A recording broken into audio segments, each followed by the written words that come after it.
Welcome back, Design and Draw. So right now, I am about to walk you through some basic Scratchboard tips on how to do your little mini raccoon practice, but also these are the exact same tips and the exact same steps that you're going to use on your actual Scratchboard when you're ready for that. But prior to doing the real Scratchboard, you should always do a little mini practice, especially since we know that you cannot erase Scratchboard. It's not super forgiving, so you have to make sure that you are comfortable before getting started. So first thing I'm going to do is I'm going to go through some basic tips that I have written in my sketchbook. I would suggest writing these down as well. The first one is to get creative with your tools.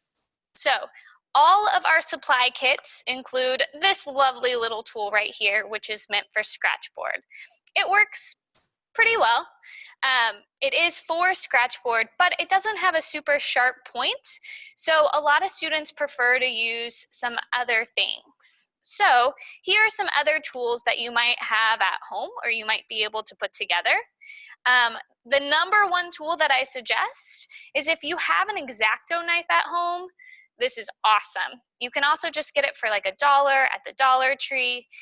But if you have one, then this would be the number one tool that I would use.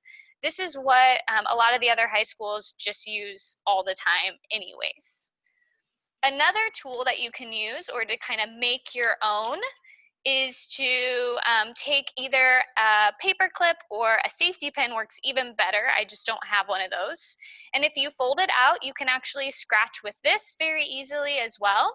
Or I've seen people tape it onto the end of a pencil and then scratch that way so that you have a little better grip. Another thing that works really well is if you have a tack at home.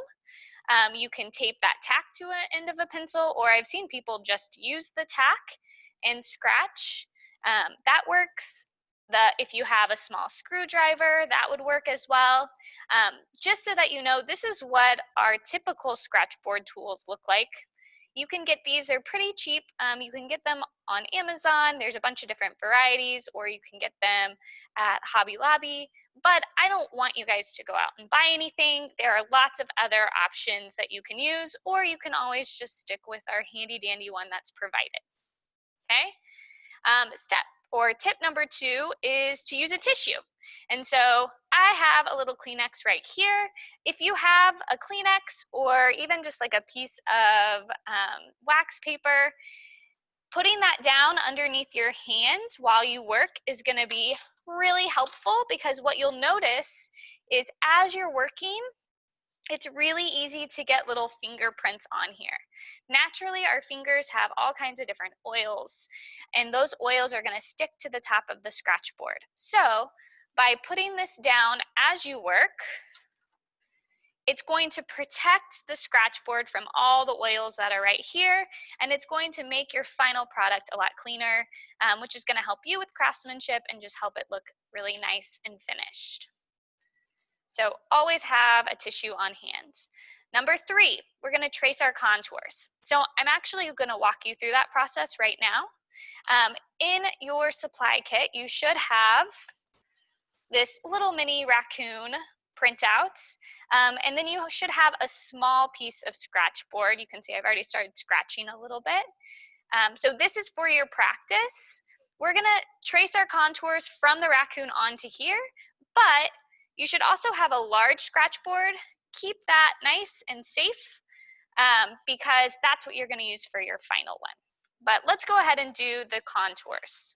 So if you have this printed off, I suggest doing it just on the side, because it will fit there and then you still have plenty of room to be able to test out different tools. You're going to place it directly on your Scratchboard. And then if you have a pen or a pencil, doesn't matter.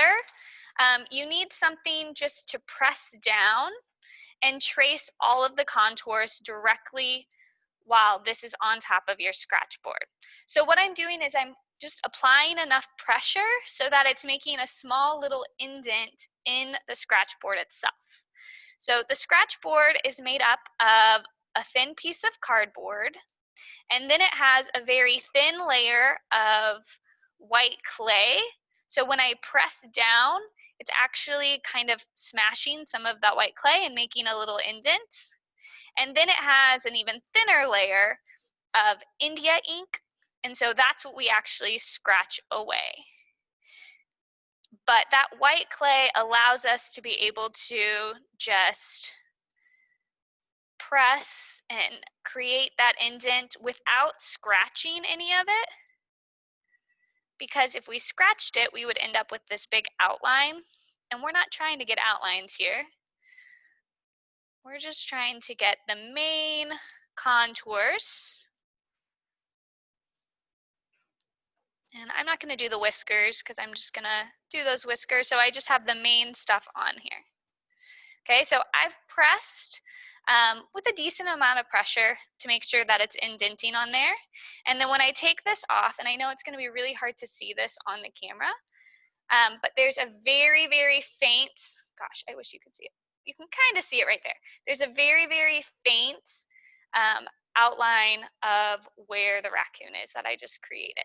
So that's all you want. Good news is if you accidentally do the contours and your paper moves or something, this doesn't show up on the final Scratchboard at all. It's so light, but it's still there to be able to help you as you're moving along. So that's how you're going to trace your contours. Back to our tips. Tip number 4, when you start scratching, I want you to scratch the solid white first. So if you have any area on your image that's solid white, it's always going to be easiest to identify where the solid white is and to be able to scratch that out completely, because you don't have to necessarily have a perfect technique as you're scratching that part. You just need it to be solid white. So I notice there's solid white in the eyes, there's solid white right here on the brows, and then on the muzzle a little bit. So I'm going to take my tool, and I'm going to use the one that's provided to everyone. I'm going to find where those spots are. I'm going to use my tissue to make sure I'm not getting my fingerprints anywhere. A good idea is to test it out on the side first. So with this tool in particular, you really have to use it at a certain angle to make it work. If you go straight on, it doesn't work quite as well. So I got my angle figured out. And then I'm going to go ahead and I'm going to find where those little whites are based on my contours. And I'm going to scratch those out completely. So here are the little whites in the eyes.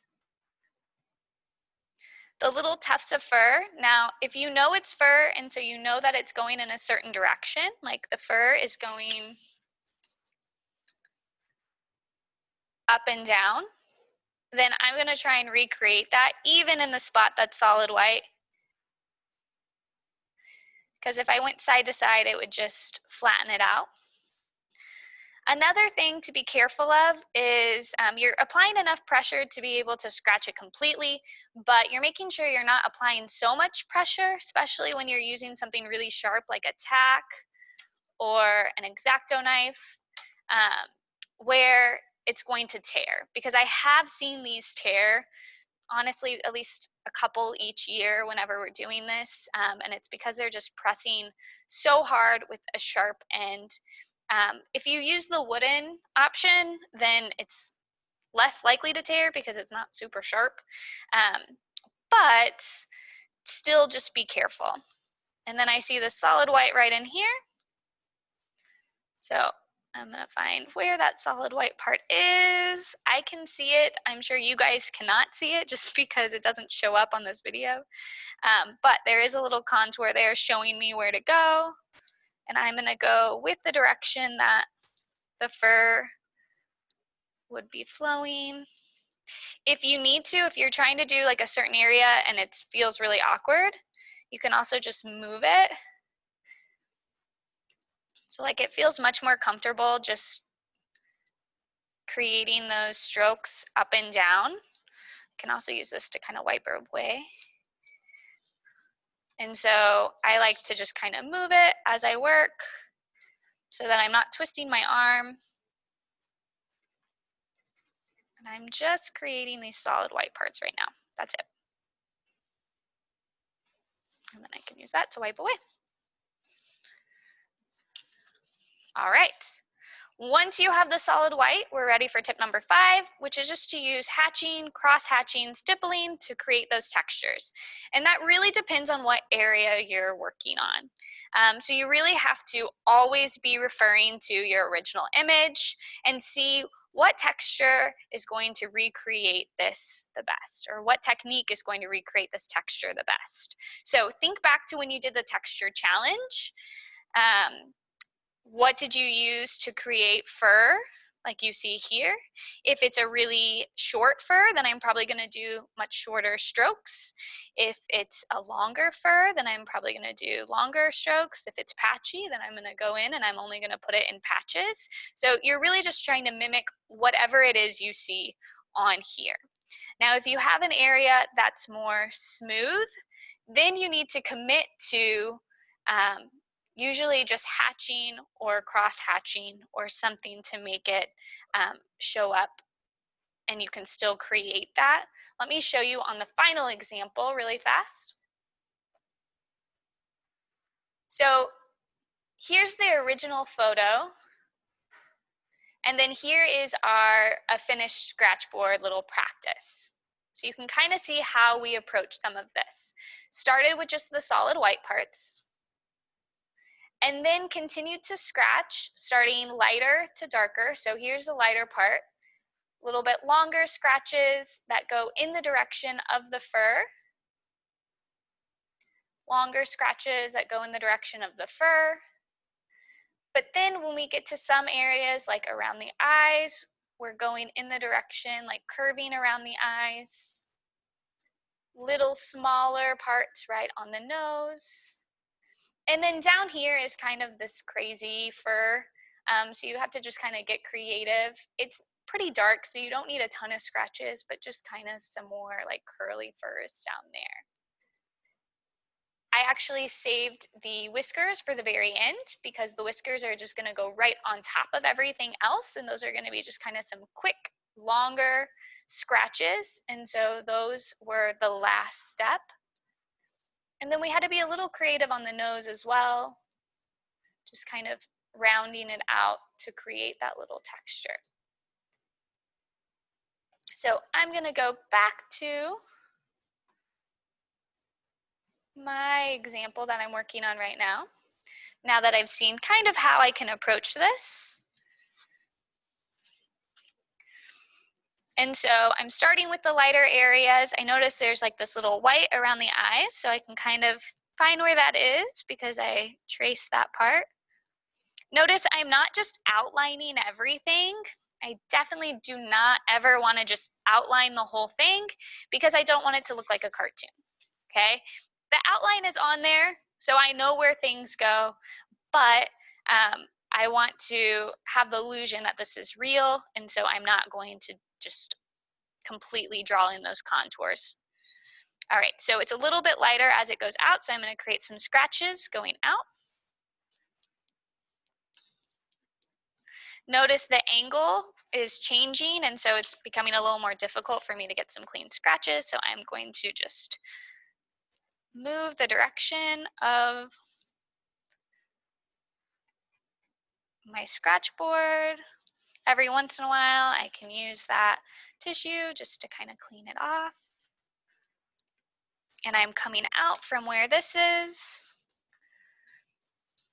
I notice that it's like a little bit darker right in here, so I'm not going to put very many scratches, but I'm going in the direction of the fur. So I would continue to do that all up here, all over here. But for the sake of this video, I'm going to go ahead and skip to on the nose where I have some shorter fur. So for that shorter fur that's a little bit darker, I'm going to do less scratches. This is when it would be really handy to use a different tool.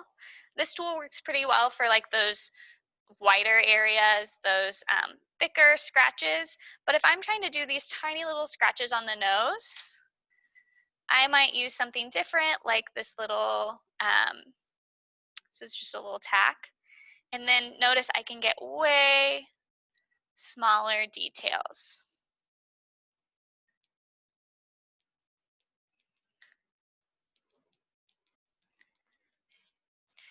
Scratchboard is a lot about patience, so take your time with this. As I'm going towards like the bottom of the nose, I'm going to do really small little parts. And then there's like a little highlight right in here and right there. And so just keep going.